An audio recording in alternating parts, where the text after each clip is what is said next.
जय Hind observers, my self Satyavan Maurya. स्वागत है आप सभी ऑब्जर्वर्स का आपके अपने चैनल फर्राटा फिजिक्स में। फर्राटा फिजिक्स में आज हम लोग न्यूमेरिकल सॉल्व करने चल रहे हैं और जो न्यूमेरिकल हम लोग सॉल्व करेंगे क्लास 12th का चैप्टर 1 का न्यूमेरिकल है। तो चलिए हम लोग न्यूमेरिकल के बारे में लिख लेते हैं कि कौन सा न्यूमेरिकल हम लोग सॉल्व करने चल रहे हैं। ठीक है, क्लास 12th का न्यूमेरिकल है और physics we are going to solve it. Physics का एनसीईआरटी चैप्टर 1 एडिशनल एक्सरसाइज का क्वेश्चन हम लोग सॉल्व कर रहे हैं। ध्यान से देखिएगा, additional exercise. Okay, additional exercise का क्वेश्चन नंबर हम लोग जो सॉल्व करेंगे दैट इज द 1.29।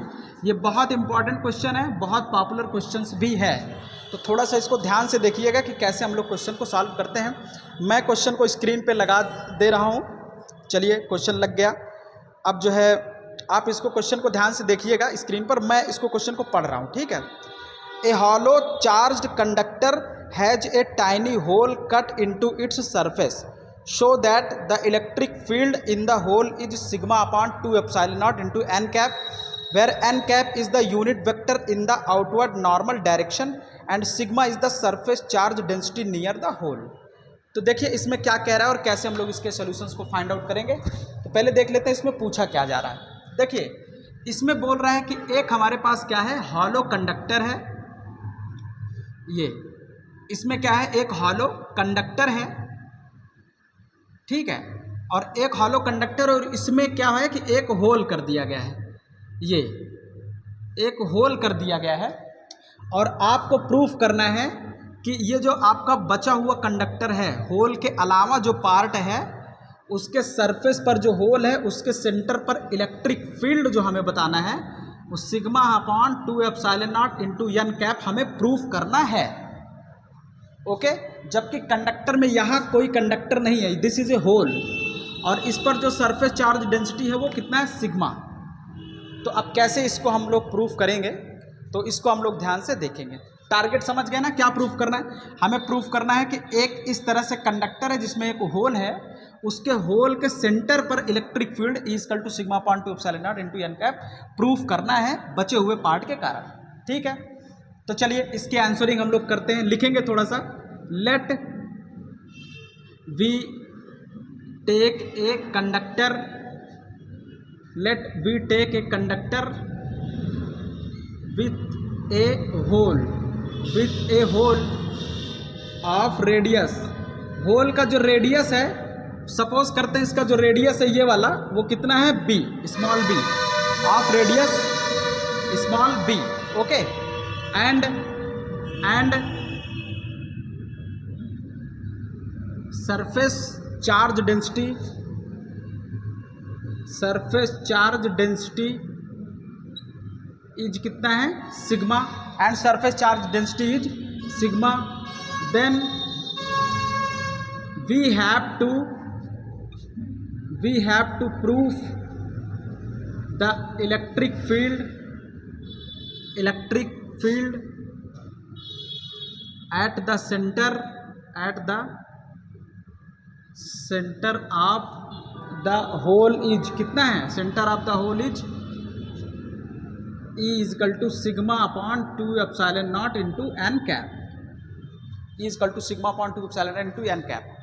तो अब इसके सोल्यूशन के लिए हम लोग क्या करेंगे, फॉर दिस पर्पस, लैंग्वेज लिखिएगा, फॉर दिस पर्पज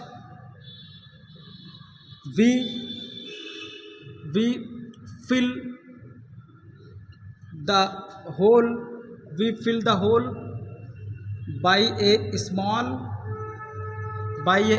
surface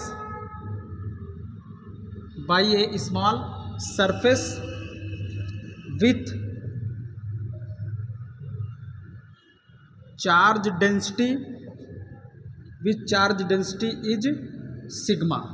तो देखिए जैसे ये हमारे पास क्या है, एक सरफेस है। ओके, जैसे ये हमारे पास क्या है, एक सरफेस है, तो अब यहाँ पे एक होल है पहले से, तो हम लोग क्या करेंगे, एक इसी रेडियस का एक दूसरा छोटा सा सरफेस लेके आएंगे और इस जो होल है इसको हम लोग क्या कर देंगे, फिल कर देंगे। और इस जो हम लोग सरफेस लेके आएंगे उस पर जो डेंसिटी होगी वो कितना हो जाएगी, सिग्मा। तो यहाँ पे एक हम क्या करते हैं, एक लेके आ जाते हैं सरफेस जिसका नाम है S2, और ये जो बचा हुआ आपका सरफेस होगा इसका नाम हम लोग दे देते हैं S1। ओके, तो इस सरफेस का नाम क्या हो जाएगा, S1, और इसका नाम क्या हो जाएगा, S2। तो अब जो कंडक्टर अभी तक जिसमें होल था, जिसके सरफेस पर एक होल था, अब वो पूरा कंडक्टर कंप्लीट पैक हो गया है। अब वो दो पार्ट में हो गया, एक अंदर वाला पार्ट, एक बाहर वाला पार्ट। अब मतलब कंप्लीट तरीके से इसको हमने क्या कर दिया, कवर कर दिया। ठीक है, तो चलिए, तो अब अच्छा, अब इंटरनल किसी पॉइंट पर किसी भी कंडक्टर के, चाहे वो हॉलो हो चाहे सॉलिड हो, इंटरनल किसी भी पॉइंट पर टोटल इलेक्ट्रिक फील्ड, क्योंकि यहाँ पे सिग्मा है और यहाँ पे सिग्मा है, पूरा मान लेते हैं प्लस चार्ज है, टोटल किसी चार्ज कंडक्टर पर अंदर की तरफ जो फील्ड होती है वो कितना होती है, 0। Total electric field is 0। तो सपोज करते हैं S1 के कारण इलेक्ट्रिक फील्ड कितना है, E1, और इसके कारण जो S2 सरफेस है इसके कारण अंदर इलेक्ट्रिक फील्ड कितना हो जाता है, E2। ओके, तो टोटल इलेक्ट्रिक फील्ड कितना हो जाएगा, 0। सो अब देखो, S1 का जो इलेक्ट्रिक फील्ड है वो कितना है, E1, और S2 के कारण इलेक्ट्रिक फील्ड कितना ले ले रहे हैं, E2। तो हमें S1 के कारण इलेक्ट्रिक फील्ड यहाँ इसके पॉइंट पर बताना है। तो देखिएगा, अंदर किसी पॉइंट पर, सो inside the conductor total electric field E total कितना हो जाता है, इक्वल टू 0। तो इसका मतलब vector E1 plus vector E2 equal to 0, और इसका मतलब हम लोग क्या लिख सकते हैं, vector E1 equal to minus of vector E2। Okay, अब दोनों तरफ मैग्नीट्यूड आप ले लीजिए, टेकिंग मैग्नीट्यूड बोथ साइड। तो क्या हो जाएगा, मैग्नीट्यूड जब ले लेंगे तो vector E1 equal to magnitude, यहाँ पे माइनस है तो माइनस ऑफ E2, तो मैग्नीट्यूड ले लेंगे तो माइनस साइन हट जाता है, E1 equal to E2। Equation number इसको हम लोग 1 ट्रीट करते हैं। ओके, तो इसका मतलब एक चीज़ देखिए, इसका मतलब पूरे सरफेस के कारण अगर इलेक्ट्रिक फील्ड E1 इधर होगा तो E2 इलेक्ट्रिक फील्ड अकेले छोटा सा सरफेस पूरे सरफेस के इलेक्ट्रिक फील्ड को बैलेंस करके रखेगा। इसका मतलब E2 इधर होगा और E1 किधर हो जाएगा, इस साइड। तो E1 E2 का डायरेक्शन ऐसे, और लेकिन दोनों का मैग्नीट्यूड कितना हो जाएगा, सेम। क्लियर। अब हम लोग कंडक्टर के सरफेस पर बात करते हैं। Now we also know that on the surface of conductor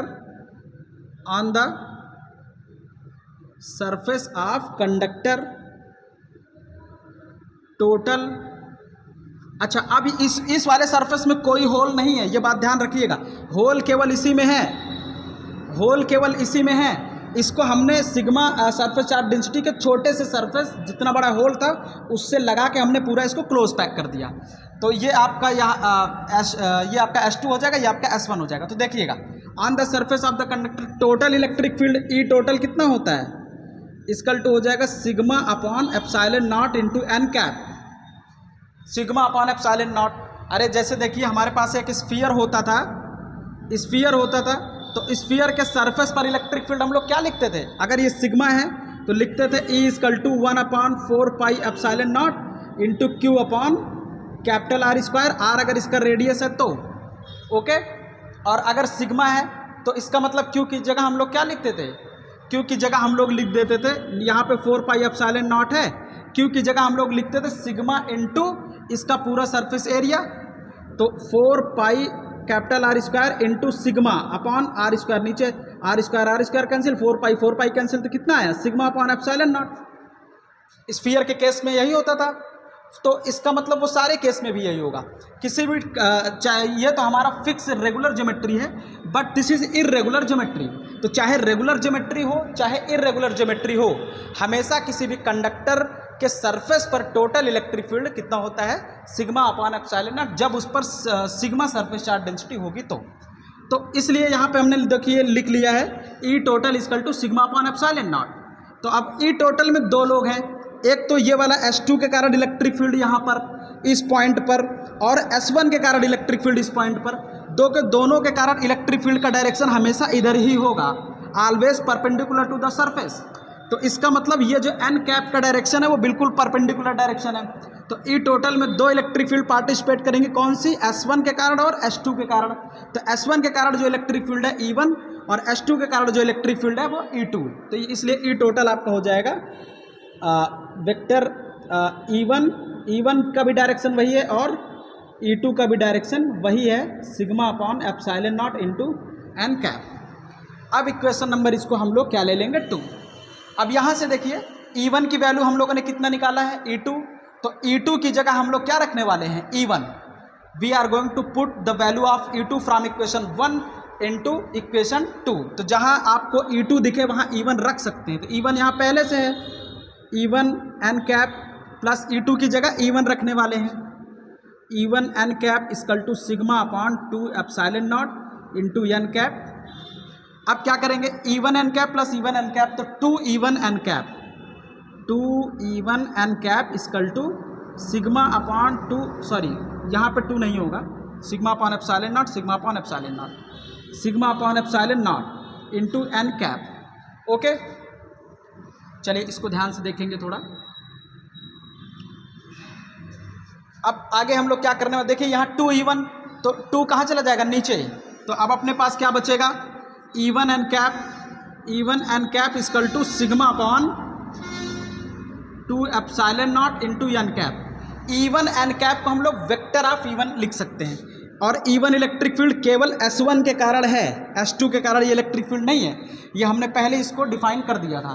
तो इसलिए E1 एन कैप को हम लोग क्या लिख सकते हैं, vector E1 equal to sigma upon 2 epsilon naught into n cap. In this way we have derived.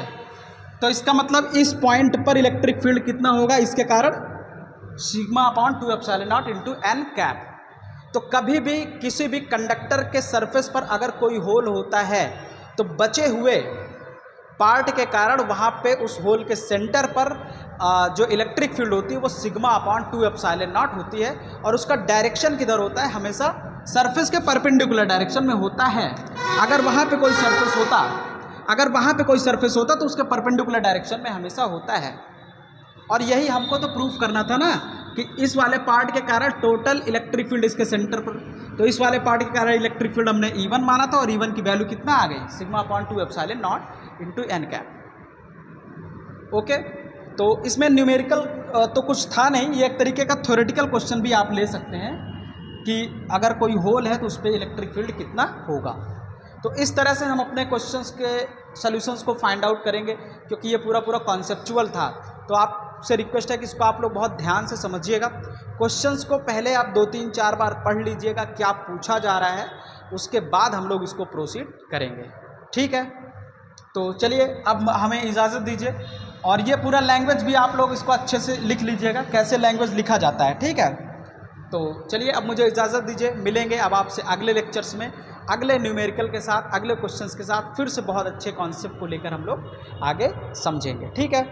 तो चलिए अब मुझे इजाज़त दीजिए, चलते हैं। और आप सबका बहुत बहुत धन्यवाद कि आप मेरा लेक्चर देखते हैं और आपको फिजिक्स समझ में आती है, आप मुझे सपोर्ट भी करते हैं। This is very lovely and sweet. Thank you for watching me, thank you for supporting me, and thank you for seeing me. Thank you.